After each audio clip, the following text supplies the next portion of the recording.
Senador, a sua proposta prevê o quê? Não seria também uma interferência nos poderes quando o Congresso decide que o Supremo não pode tomar decisões monocráticas? Ou de que maneira que é possível se discutir esse assunto no âmbito do Congresso?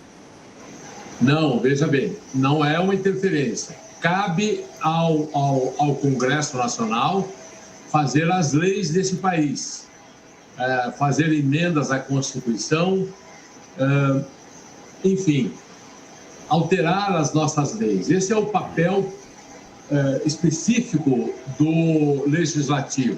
Não é? Cabe ao Supremo obedecer essas leis, interpretar essas leis, fazer cumprir essas leis. Então, quando o Senado e a Câmara dos Deputados aprovarem uma lei disciplinando o funcionamento do Supremo, isso é perfeitamente normal e de acordo com a Constituição, e este é o papel do Legislativo. Agora, a pergunta de José Maria Trindade aqui nos nossos estúdios. Zé Maria. Perfeito, senador. Como diria o popular, demorou. Olha, senador, o Constituinte, né, que discutiu 87 e 88 a Constituição, ele jamais poderia imaginar que um ministro do Supremo Tribunal Federal, de forma isolada, poderia determinar que um presidente do Congresso Nacional tomasse essa ou aquela decisão. Então, os constituintes partiram do pressuposto de que essas liminares seriam usadas de forma parcimoniosa e para habeas corpus em momentos urgentes. Quer dizer, o que está errado não é a decisão, quer dizer, a Constituição não prevê de uma forma muito clara que o ministro do Supremo, de forma isolada, possa comandar o Congresso Nacional. Quer dizer, não falta bom senso do Supremo, senador? Olha, Zé Maria, a coisa chega a um ponto realmente absurdo. Você veja, da forma como as coisas estão hoje, da forma como a Constituição está sendo interpretada, hoje você tem o seguinte absurdo. Se os 513 deputados aprovarem uma lei, depois essa lei for para o Senado, os 81 senadores aprovarem essa lei, portanto ela foi aprovada por todo o Congresso Nacional. Aí ela vai ao presidente da República, que vai homologar essa lei. Veja, um único ministro do Supremo Tribunal Federal resolve dizer que a lei não é constitucional. E uma decisão monocrática, ele suspende a vigência da lei. Ou seja, da forma como as coisas estão hoje, um único ministro do Supremo pode mais do que 513 deputados, 81 senadores e mais o presidente da República. Isso é que precisa acabar, definitivamente precisa acabar. O Supremo Tribunal Federal tem esse papel de declarar uma lei inconstitucional, mas ele terá que fazer isso, se for aprovada a minha PEC, ele terá que fazer isso de forma colegiada. O colegiado, os 11 ministros devem declarar essa inconstitucionalidade, e não apenas um único ministro.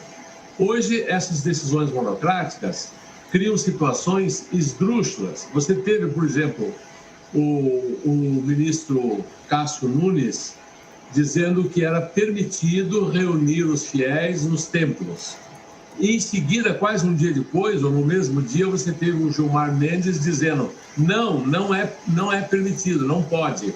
O que vale são os decretos estaduais ou municipais. Quer dizer, nós vivemos hoje um reinado da insegurança jurídica, porque um ministro entende uma coisa, outro ministro entende outra, e finalmente daí eles resolvem reunir, quando reúnem, não é? Reuniu os 11 para no plenário, que atualmente é virtual, tomar uma decisão. No caso, deram razão ao Gilmar Mendes por 9-2. Mas isso precisa ser disciplinado. E essa PEC, que é a PEC número 8 de 2021, está sendo proposta exatamente para disciplinar essa questão das liminares e para disciplinar também os prazos de vistas que os ministros têm, que às vezes eles pedem vista de um processo e ficam 4, 5 anos com o processo na gaveta, e não resolver também é uma forma de resolver, não é? Então, tudo isso passará a ser disciplinado, eles terão prazos, eles terão que decidir pelo colegiado. Sim. E aí a coisa vai mudar, e vai mudar para melhor, tenho certeza. Senador Oriovisto, agora a pergunta de Joel Pinheiro da Fonseca. Joel. Senador, bom dia. Acompanhamos aí, como o senhor bem narrou, episódios do conflito entre poderes e como o Supremo tem tido um poder cada vez maior sobre as decisões no Brasil. Agora acontece um problema. Toda lei, mesmo uma PEC, quando é aprovada, passa pelo próprio Supremo para fazer o teste de constitucionalidade. O Supremo tem a arma na mão, portanto, para dizer que mesmo uma PEC, como a PEC das liminares, não é constitucional por uma série de motivos. O que o Congresso pode fazer contra esse poder último do Supremo Tribunal Federal? Não, veja, isso tem claros limites. Porque se fosse assim, então nós teríamos que fechar o Congresso, fechar a Câmara dos Deputados, Senado e entregar tudo ao Supremo. Ele não pode declarar inconstitucional algo que o Congresso faz, seguindo todo o ritual, né, aprovado pela votação qualificada. Ele não pode dizer que isso é inconstitucional.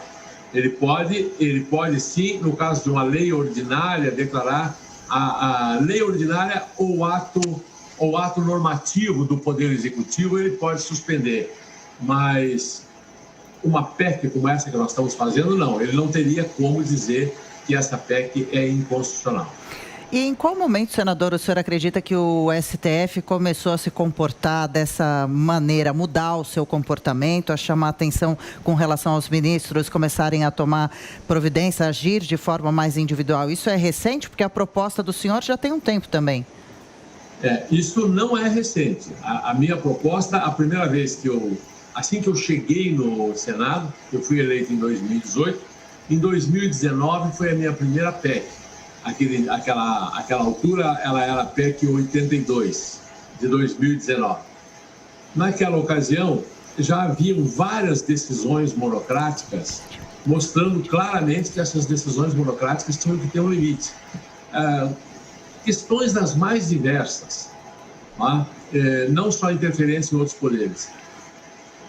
E naquela ocasião, tanto o pessoal da esquerda como o pessoal muito ligado ao governo Bolsonaro foi contra a PEC. E como a PEC tem que ter uma votação qualificada lá, eu não consegui aprová-la, mas passou perto. Agora passou o prazo regulamentar e eu posso apresentá-la novamente. E dessa vez, com todas as outras PECs, com todas as outras decisões burocráticas que tivemos ao longo dos últimos 2 anos, eu não tenho dúvida que ela vai ser aprovada. Senador Oriovisto Guimarães, mais uma vez, muito obrigado pela atenção, pela gentileza com os ouvintes da Jovem Pan. Boa semana. Muito obrigado, boa semana a vocês também.